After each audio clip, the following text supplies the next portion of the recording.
हरे कृष्णा, राधे राधे। भक्तों, बहुत बहुत स्वागत है आप सभी का हमारे किशोरी कृपा चैनल में। तो फ्रेंड्स, आज की इस वीडियो में हम बहुत ही एक विशेष टॉपिक के बारे में बात करने वाले हैं। तो मेरे पास एक सवाल आया कि क्या दीदी, राधा रानी के श्रृंगार में राधा रानी को डेली चुनरी उड़ाना ज़रूरी है? क्या बिना चुनरी के हम राधा रानी का श्रृंगार नहीं कर सकते? तो अगर आप अपने सवाल का जवाब जानना चाहते हैं तो वीडियो को पूरा देखिएगा, तभी आप अच्छे से समझ पाएंगे। तो यहाँ पर हम कर रहे हैं अपनी राधा रानी का श्रृंगार और साथ ही साथ में हम इस टॉपिक पे भी चर्चा करेंगे। तो फ्रेंड्स, कुछ ऐसे श्रृंगार हैं जो कि माता रानी को, अपनी राधा रानी को हमें ज़रूर से कराने चाहिए। अच्छा, राधा रानी है कौन? जैसे हम अपने घर में लड्डू गोपाल की सेवा करते हैं और हमें पता है कि वो हैं कौन, साक्षात नारायण हैं, भगवान विष्णु हैं, वैसे ही हमारी राधा रानी महालक्ष्मी हैं, विष्णु प्रिया हैं, चाहे आप अपने घर में बाल रूप में ही सेवा क्यों ना कर रहे हों।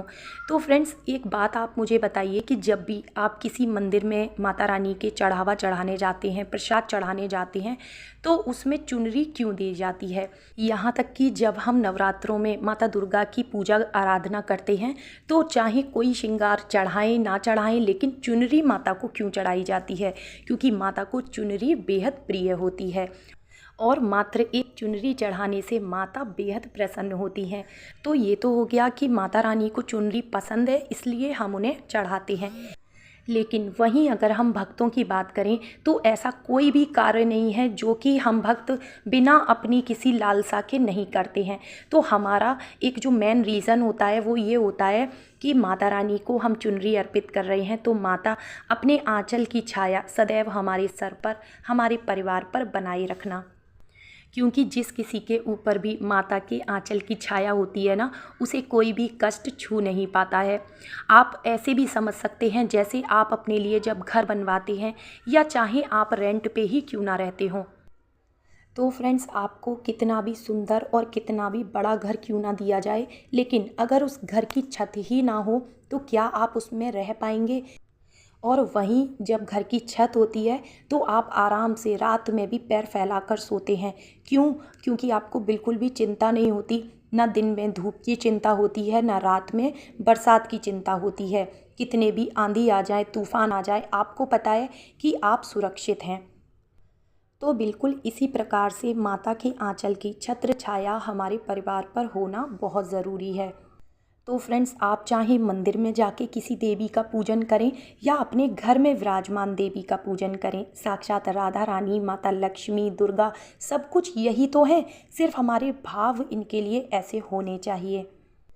सेवा तो हम बाल रूप में कर रहे हैं, दिख तो वो हमें बाल रूप में रही हैं, लेकिन अपने मन में कहीं ना कहीं ये विश्वास भी तो रखिए कि साक्षात देवी आपके घर में विराजमान हैं। तभी तो हमारा कल्याण होगा। और हम कोई गुड्डा गुड़िया का खेल थोड़ी ना खेल रहे हैं कि जैसे चाहे वैसे वस्त्र पहना दिए, जैसे चाहे गंदे संदे हाथों से उनको छू लिया, जैसे चाहे चाहे यहाँ तहाँ कहीं भी बिठा दिया। तो ये सब चीज़ें हमें नहीं करनी है। तो फ्रेंड्स, ये तो रही माता भवानी, दुर्गा, जगत जननी के श्रृंगार की बात। यहाँ तक कि जो घर की गृहिणी होती है ना, उनका भी बिना चुनरी के श्रृंगार अधूरा होता है।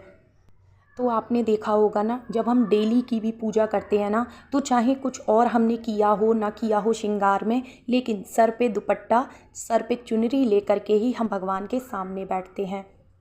और जब भी कोई बड़ी पूजा होती है, वो चाहे करवा चौथ हो, दिवाली हो, बट सावित्री व्रत हो, उसमें चाहे आप महंगे से महंगे लहंगे पहन लें, साड़ी पहन लें, लेकिन फिर भी अपने सुहाग की चुनरी आप ज़रूर पहनती हैं।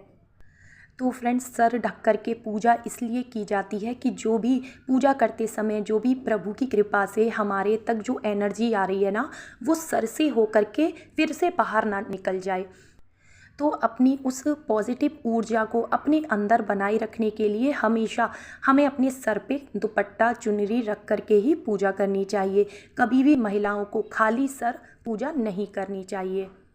इसी तरह से सारी देवियों को भी चुनरी से बहुत प्यार है, क्योंकि इस चुनरी के अंदर ही माता की शक्ति, तेज, ओज, प्यार, दुलार सब कुछ है।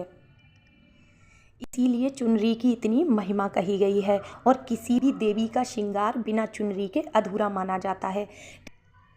तो अगर आपके ऐसे भाव हैं कि गर्मियाँ ज़्यादा हैं, कहीं राधा रानी को चुनरी में गर्मी ना लग रही हो, तो आप उन्हें हल्के कपड़े की चुनरी उड़ाएं, जैसे कि नेट हो गया, कॉटन हो गया, चाहे जैसी, लेकिन आप उनको चुनरी ज़रूर उड़ाएं।